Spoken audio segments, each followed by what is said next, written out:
ஒரு பசுமை நிறைந்த வெயில் காலையில் மாயா, ஆரவ், சோயா, ரோஹன் எல்லாம் பாட்டியோடு சேர்ந்து ஒரு மலர் தோட்டத்துக்கு சென்றாங்க. பாட்டிக்கு இயற்கையை பற்றி குழந்தைகளுக்கு சொல்லிக் கொடுப்பது ரொம்ப பிடிக்கும்.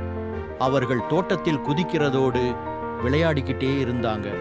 அப்போது பாட்டி சிரிச்சுக்கிட்டு சொன்னாங்க, வாருங்கள், இன்றைக்கு நம்மலாம் மலர் நண்பர்களை சந்திக்கலாம். குழந்தைகள் ஓடிச் சென்று பெரிய மஞ்சள் சூரியகாந்தி மலர்களை பார்த்தாங்க. இதோ சூரியகாந்தின்னு பாட்டி சொன்னாங்க. வாவ், ரொம்ப உயரமா இருக்குன்னு ரோஹன் சொன்னான். சூரியன் பார்த்தபடி தலை திருப்பும்னு பாட்டி சொன்னாங்க. சின்ன சூரியகாந்தி மலர்கள் சூரியன் இருக்கிற பக்கம் தலையை திருப்பும். இதுக்குத்தான் ஹீலியோட்ரோபிசம்னு பேரு. சூரியனோட நடனமாடுற மாதிரி சோயா சிரிச்சா. அடுத்தது அவங்க ஒரு நீர் தோட்டத்துக்கு போனாங்க. அதுல பெரிய பச்சை இலைகளும் அழகான இளஞ்சிவப்பு தாமரை மலர்களும் இருந்துச்சு. இதுதான் லில்லி தாமரைன்னு பாட்டி சொன்னாங்க.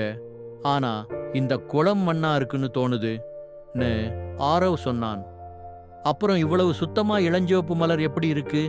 ஹான்னு பாட்டி சிரிச்சிட்டு சொன்னாங்க. தாமரை இலைகள் தங்களை தாமே சுத்தம் பண்ணிக்குவாங்க. தண்ணீரும் மண்ணும் ஒட்டாம சறுக்கி விழுந்துரும். இதுக்குத்தான் லோட்டஸ் எஃபெக்ட்னு பேராம். அதை வைத்துதான் ஜாக்கெட், ரெயின்கோட் மாதிரியான துணிகளையும் பண்றாங்க. கடைசி ஸ்டாப்பா அவங்க ஒரு வானவில் தோட்டத்துக்கு போனாங்க. அது நிறைய நிறங்களோட டூலிப் மலர்களால நெருக்கமாக இருந்துச்சு. இதுல எல்லா நிறங்களும் இருக்கு பாருங்கன்னு சோயா ஆச்சரியமா சொன்னா. இதுதான் டூலிப்னு பாட்டி சொன்னாங்க. கடந்த வருடம் சிவப்பா இருந்தாங்க, இப்போ பார்க்கலாம் மஞ்சளா மாறிட்டாங்க. மலர்கள் நிறம் மாற முடியுமான்னு ஆரவ் கேட்டான். சில மலர்கள் மாறுவாங்கன்னு பாட்டி சொன்னாங்க. வானிலை, சூரிய ஒளி, மண் மாதிரி சூழ்நிலை மாறினா டூலிப் மலர்களும் நிறம் மாறும். இது நம்ம கலர் மாறும் பூவல்லா, மேஜிக் பூன்னு ரோஹன் சிரிச்சுக்கிட்டே சொன்னான். அவங்க எல்லாம் தோட்டத்தை எக்ஸ்ப்ளோர் பண்ணிட்டு ஒரு மரத்து கீழே பாட்டியோட உட்கார்ந்தாங்க. எனக்கு சன்னி தான் ரொம்ப பிடிச்சிருக்குன்னு மாயா சொன்னான். லில்லி தான் கூலஸ்ட்னு ஆரவ் சொன்னான். டீனா ரொம்ப மேஜிக்கல்னு சோயா சொன்னான். எனக்கு எல்லாம் பிடிக்கும் என்று சின்ன ரோஹன் பெரிய சிரிப்போட சொன்னான்.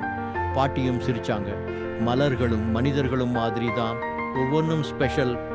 அப்புறமா அந்த பூவேலி பயணம் முடிந்துச்சு.